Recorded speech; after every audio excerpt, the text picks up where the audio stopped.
1, 2, 3, 4, let's go. It's Heartbeat It's a fabulous show. Alaska. I Heartbeat Alaska. It's Heartbeat Alaska. Pull up a chair and enjoy the show. Hear it from Sitka to Barrow. Gather around for Jeannie's show. It's the Aleut, the Indian, and the Eskimo. It's the Aleut, the Indian, and the Eskimo. Welcome one, welcome all. Hello and welcome to Heartbeat Alaska Native News and Information. I'm Jeannie Green. Thank you so much for joining me, and hello to all our good buddies in the 13 other states where Heartbeat Alaska is aired. Oh, I'd like to hear from you once in a while. Please call me or email me at jeanniegreen@ak.net. I'd love to hear from you. Today we travel up the Nushagak River to the village situated furthest up the river called Koliganek, Alaska. Join me right after these messages for Kaliganik. This episode of Heartbeat Alaska is brought to you by Rural Energy Enterprises. Flying in Alaska? Fly Frontier, the official airline of Heartbeat Alaska. Frontier is expanding again. They've added new routes to Nome, Kotzebue, and the surrounding villages. As you can see, Frontier is now really covering Alaska. So the next time you fly, try Frontier. Frontier offers quick, convenient check-in, low fares, and service direct to many of the villages. Frontier Flying Service is the official airline of Heartbeat Alaska. Make it your official airline too. Isn't Heartbeat Alaska great? We get to travel to remote villages all over and meet new friends. Friends like Herman Nelson and others that you'll meet on today's program as we travel to Kaliganek, Alaska.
Welcome to Kaliganek.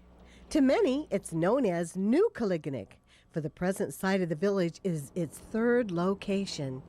This Yupik village of a little over 200 people sits on the left bank of the Nushagak River and is the furthest village upriver. Here, the people have survived for countless generations and today still live a lifestyle that is based on subsistence activities. Although Kaliganek is a traditional Yupik community, the people have found a comfortable balance between their culture and the Russian Orthodox faith. It plays a very important role in their lives spiritually.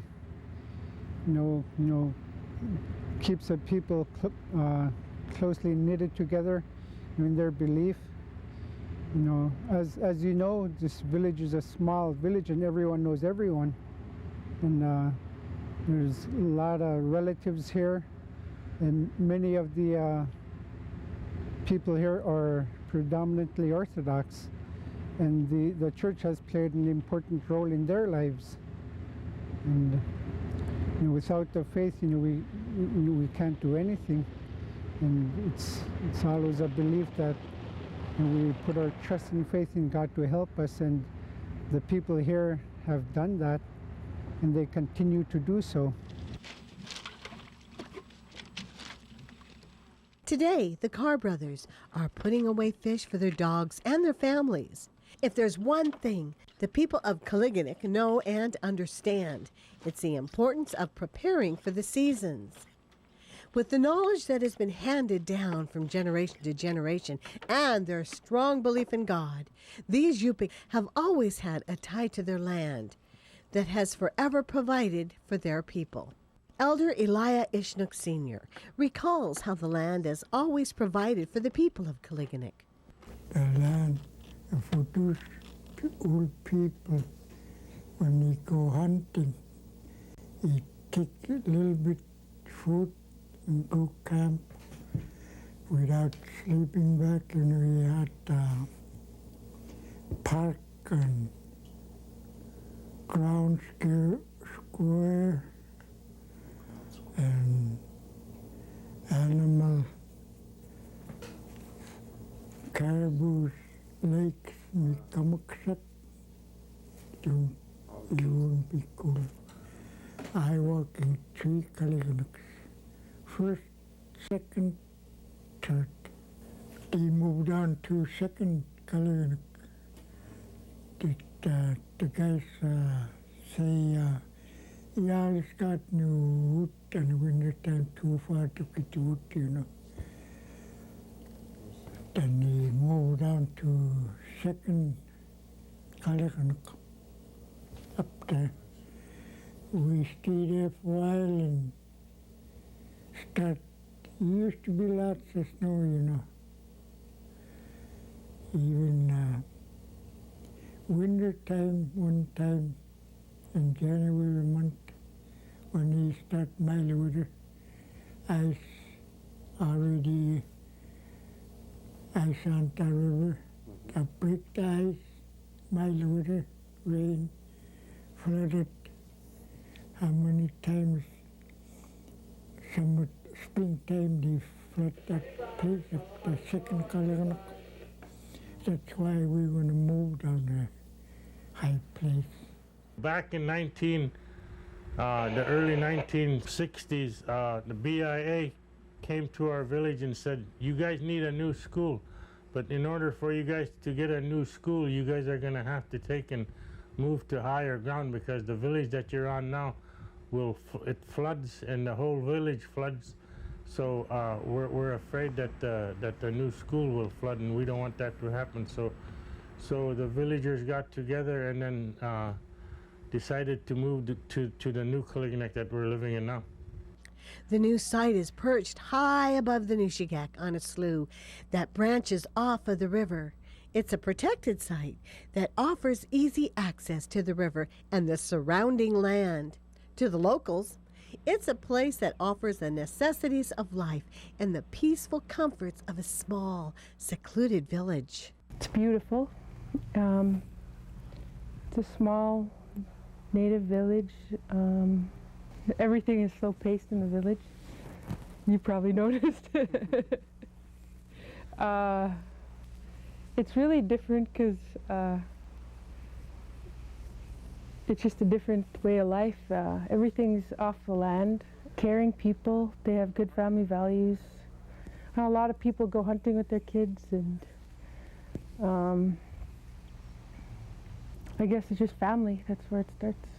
Koliganek is, in my mind, the best village that I've ever visited or been to, and that's saying a lot, because the villages in Bristol Bay are all really, the people are outstanding. They open your home, they don't even know you, but they'll open their home up to you, you know. And the people in Koliganek are some of the best. Half of them are my family now, since I met and married my wife here. And so they're outstanding and very supportive. Where's the other key word? Heavy. Heavy. So we know it's something that weighs. We know that it's something that's heavy. What else does it tell us? As a school teacher, I interact with the parents a lot. And so they support me all the time, you know, when we help to educate their kids and stuff. And so it makes it a great place to live, for sure. But how about the education system in Koliganek? How is the school that is located 65 miles from the nearest hub of Dillingham doing academically? Just ask the 7th and 8th grade teacher, Cody McCanna. It's good. It's, I don't just say that because I'm a teacher, of course, but as far as the state's concerned, we made AYP, which is a big deal now. It's adequately yearly progress, and that says that the students in our school are making the expected growth from the year before to last year.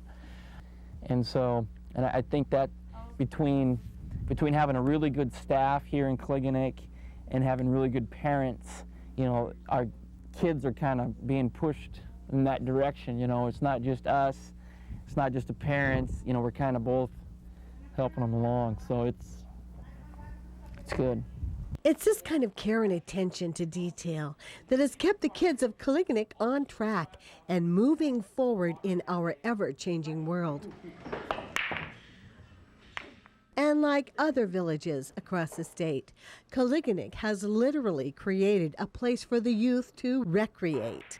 With guidance from adults in the community, the youth actually built a place of their own. And with grants from the Youth Opportunity Program, the kids of Koliganek now have a place to hang out, search for other scholarships, and research materials that can help them get into college and other training programs. I work at the Youth Opportunity Program as a youth development specialist. It's a program for the youth that was created a few years back. Basically, it's there for the kids to go and play, or else they go there to, I help a lot of kids with supportive services or help them with filling out scholarships. It's open in the evenings. They're there at 5 o'clock. I have a young lady working. I had one that did a 6-week, they do 6-week interns, and one just finished at the end of May, and one started about 3 weeks ago. Her name is Sarah Tuggian. I open the rec hall for 3 hours a day. It's a 6-week job. It's cool, it's good. I'll get all the teens to hang out together, and it helps scholarships, seniors and people going to college. By placing as much importance on their culture and traditional lifestyle as they do on the future of their children, the village of Koliganek is preparing their youth for the future of tomorrow, while ensuring that the Yupik culture remains alive in their children forever.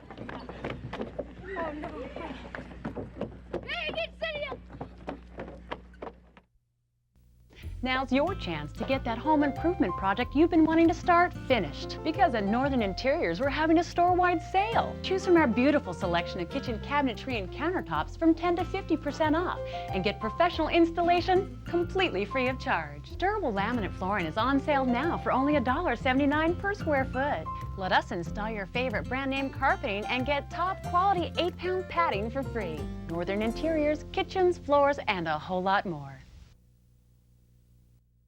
In the 1890s, pioneers carved a railway through the rugged mountains between Skagway and the Klondike. More than a century later, the White Pass and Yukon route still makes this legendary run. Along the way, life has gotten better for folks working on the railroad, thanks in part to Primera Blue Cross Blue Shield of Alaska, a health plan that's offered smart choices and quality coverage to the people of Alaska since before it was a state.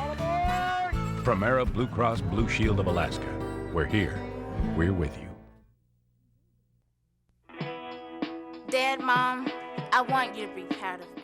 Tell me what you expect when it comes to sex. When it comes to sex, I need you to talk seriously with me, but I also need you to listen to me. I need you to help me with the words I need to say no. No. I need an out. There is just no way I can make you really understand how often sex comes up. How much pressure is there. It's constant. It's constant. It's constant. And most of all, you need to know that the pressure's on me already. I put that cigarette in my mouth once and I wanted it. You know the reason I quit? The reason why I quit? The doctor told me, he don't know what kept me alive.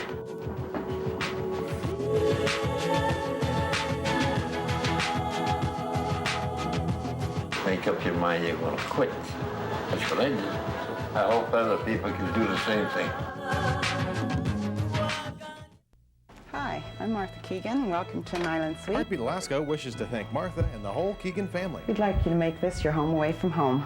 She made sure we were very comfortable during our stay on Kodiak. I like meeting the people that come through, and I love showing people around. With a full kitchen and laundry facilities in the room, staying in an Island Suite can save you time and money. And the complimentary coffee's not bad either. An Island Suite, your home away from home.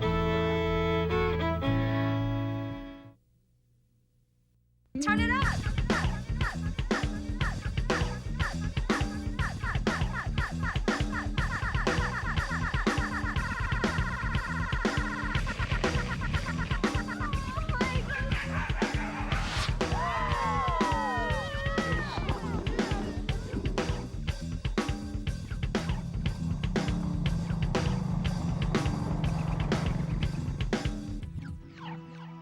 Turn it up!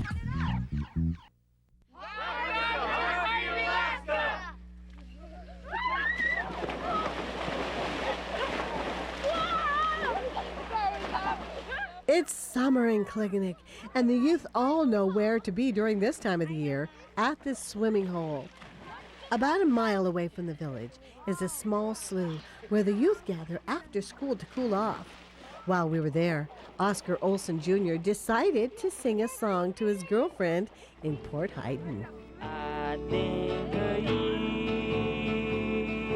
day and night. I think of you day and night. For all the other kids, fun was the only item on the agenda. They even found a way to entertain themselves with mud.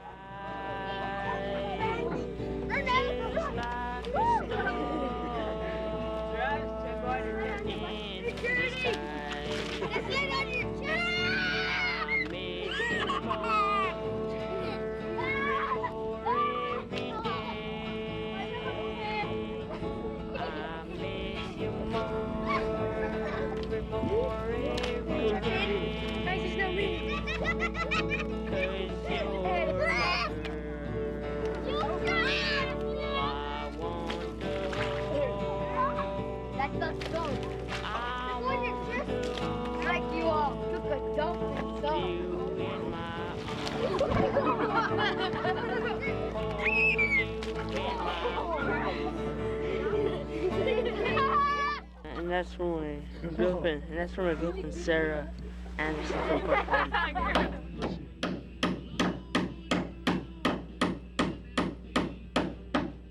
The village has several different projects taking place at the same time.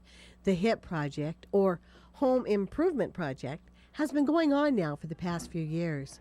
It's a way of improving the quality of life for some while bringing employment and money into the village. Back 7 years ago or so, the federal government, they designed a program so that funds could come into the village where you could remodel homes up to 75%. And it's worked well in our village, and then we try and go by their guidelines and policies. So, and it's worked very well. I mean, we do a couple houses each year. We fix them up to 75%, and people are happy. And the more we do, the better we become and do it in a more efficient way. The hire is local. It's all local people. You have your main head carpenter, and then a couple of helpers, and then we use like electricians and plumbers, but those ones, they just come in when they're needed. But it's basically the head carpenter and a couple carpenter helpers, and it's all local hire. Another project that has provided employment and smoother travel for locals is the road project.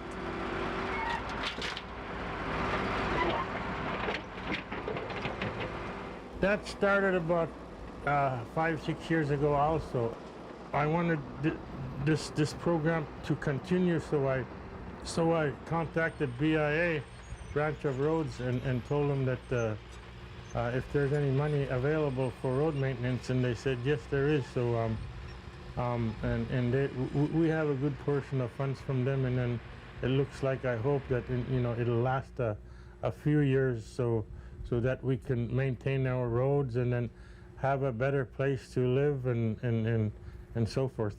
And speaking of a better place to live, Pat Byrne is busy doing just that.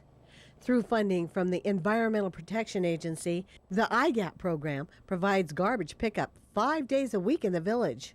Anu Isaki and Sally Tuggan, they run that program. They got some funding to have someone in the village pick up trash around the homes, and that's worked so well, but it's worked very well. It keeps our village clean. Sanitation-wise, it just improved it so much. The IGAP program that we have in a village has done very, very well. You know, they've created a couple other positions, like I said, you know, for somebody to pick up the trash and burn it. And while many new positions have been created for residents of Koliganek, there's one very important position in the village that is currently threatened by the statewide debate over regionalization. It looks like to me that they want to take and regionalize the VPSO program. We don't know if that's going to be an ideal thing to do. All these villages on this river here, the VPSO is the only law enforcement. But one village might have a VPO down, the next village down, New Stuyahak. They just got their village police officer. But most of the villages only have a VPSO in their village. There's no city police, no village police. So there's only one person. If the VPSOs were taken out of the village, it would be, we'd have to rely on the state troopers because we can't call any other police departments or anything to come out to the village. We'd have to rely on the state troopers, and they're centralized like in Dillingham. And response time is going to be depending on weather and flights and when they can get here.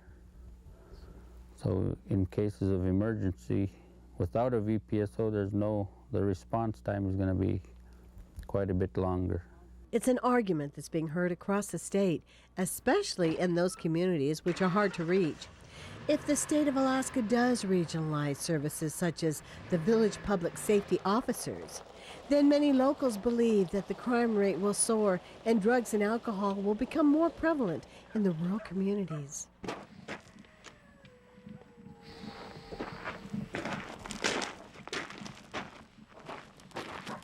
But for now, there are more immediate concerns on the minds of many locals, such as filling the freezer full of moose meat. For Herman Nelson Sr. and Herman Nelson Jr., it's an opportunity to spend time together on the river, doing what they've done for years, hunting. It's very important, a subsistence lifestyle. I don't think that you're ever going to see it, you know, it's not going to go away. I mean, a good majority of your meat, your fish, you get from the land. I mean, there's a lot of fish in the river. We have pike, whitefish, grayling, salmon. Lake.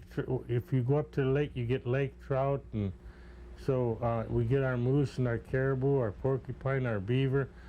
We still do a lot of subsistence, you know, and we still eat those foods. It's always going to be needed in rural communities. There was plenty of wildlife to be seen this morning. However, with the river being as low as it was, the Nelsons were unable to travel up the many other rivers that branch off of the Nushagak. But today is just the first day of the opener, and they will have other days to catch their moose and prepare for the winter which lies ahead.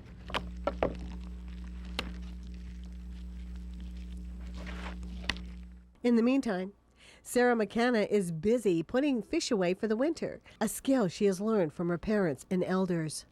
We caught some silvers. My husband and I, we went up to the one on the Nushagak River, and we caught 9 silvers, so I was putting them away to put in the freezer.